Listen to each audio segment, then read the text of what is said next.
కడప జిల్లా మైదుకూరులో స్వచ్ఛాంధ్ర స్వచ్ఛ దివస్ ను ప్రారంభించిన సీఎం చంద్రబాబు స్వచ్ఛ ఆంధ్ర కోసం అందరూ కలిసి పనిచేయాలని పిలుపునిచ్చారు.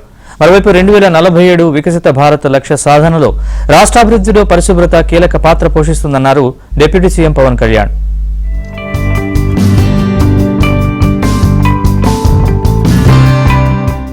ప్రధాని మోదీ సారథ్యంలో స్వచ్ఛ భారత్ కార్యక్రమం చేపట్టామన్నారు సీఎం చంద్రబాబు. పారిశుద్ధ్య సాధన దిశగా దేశ ప్రజలంతా చేతులు కలపాలన్నారు.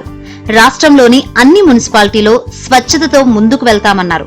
అలాగే తాను దేశ విదేశాలు తిరిగి ప్రధానికి పరిశుభ్రతపై సమగ్రమైన నివేదిక ఇచ్చానన్నారు. ప్రతి నెల 3వ శనివారం రాష్ట్ర వ్యాప్తంగా ఉన్న ప్రభుత్వ కార్యాలయాలు, పాఠశాలలో స్వచ్ఛ ఆంధ్రపై శ్రద్ధ పెట్టాలని అధికారులకు సూచించారు.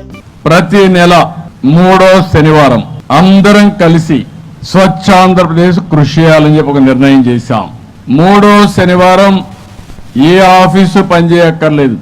అదే మరి మీరు కూడా వ్యాపారాలు చేసేవాళ్ళు కూడా ఆ రోజు కొంచెం వ్యాపారం తగ్గించుకొని స్వచ్ఛ ఆంధ్రప్రదేశ్ పైన శ్రద్ధ పెట్టండి. అందరం శ్రద్ధ పెడదాం. ఒకే ధ్యేయం, ఒకే ఆలోచన, ఆంధ్రప్రదేశ్ని స్వచ్ఛ ఆంధ్రప్రదేశ్గా తయారు చేసి భవిష్యత్తులో అది ఒక లెగసీగా తయారు చేసే వరకు దీనికి మనం ప్రాధాన్యత ఇవ్వాల్సిన అవసరం ఉంది. పరిసరాలను పరిశుభ్రంగా ఉంచుకోవడం అందరి బాధ్యత అని ఉప ముఖ్యమంత్రి పవన్ కళ్యాణ్ తెలిపారు. కరోనా వంటి పరిస్థితుల్లో శుభ్రత గురించి తెలుస్తుందన్నారు. 2047 వికసిత్ భారత్ లక్ష్య సాధనలో రాష్ట్ర అభివృద్ధిలో పరిశుభ్రత కీలక పాత్ర పోషిస్తుందని డిప్యూటీ సీఎం పవన్ కళ్యాణ్ అన్నారు. గుంటూరు జిల్లా నంబూరులో నిర్వహించిన స్వచ్ఛ ఆంధ్ర స్వచ్ఛ దివాస్ కార్యక్రమంలో పాల్గొన్నారు. తొలుత డంపింగ్ యార్డు ఆవరణలో మొక్కలు నాటిన పవన్ చెత్త నుంచి సంపద తయారీ కేంద్రంలో చేపట్టిన వర్మీ కంపోస్ట్ తయారీ, ఇతర ఉత్పత్తుల్ని పరిశీలించారు. పారిశుద్ధ్య కార్మికుల సమస్యలను అడిగి తెలుసుకున్నారు.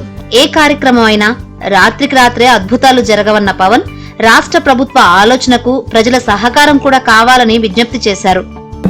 ఈ సందర్భంలో నేను ప్రతి ఒక్కరిని కోరుకునేది కూడా మన ఈ చెత్త నుంచి సంపదని సృష్టించేదాల సర్క్యులర్ ఎకానమీ. అంటే ఈరోజు మనం చూస్తే మనం ఏదైతే మనం తినిపడేసిన వ్యర్థాలు అయితే ఏవైతే ఉన్నాయో ఒక్కొక్కటి చూస్తూ ఉంటే ఒక్కొక్కటి చెత్తని కూడా చూస్తే ఒక్కొక్కటి కిలో 15 రూపాయలకి అమ్మగలిగి దాని నుంచి వర్మీ కంపోస్ట్ తయారు చేయడం, రకరకాల సంపదని సృష్టించే మార్గాలు చాలా ఉన్నాయి. అవన్నీ పర్యవేక్షించాలి.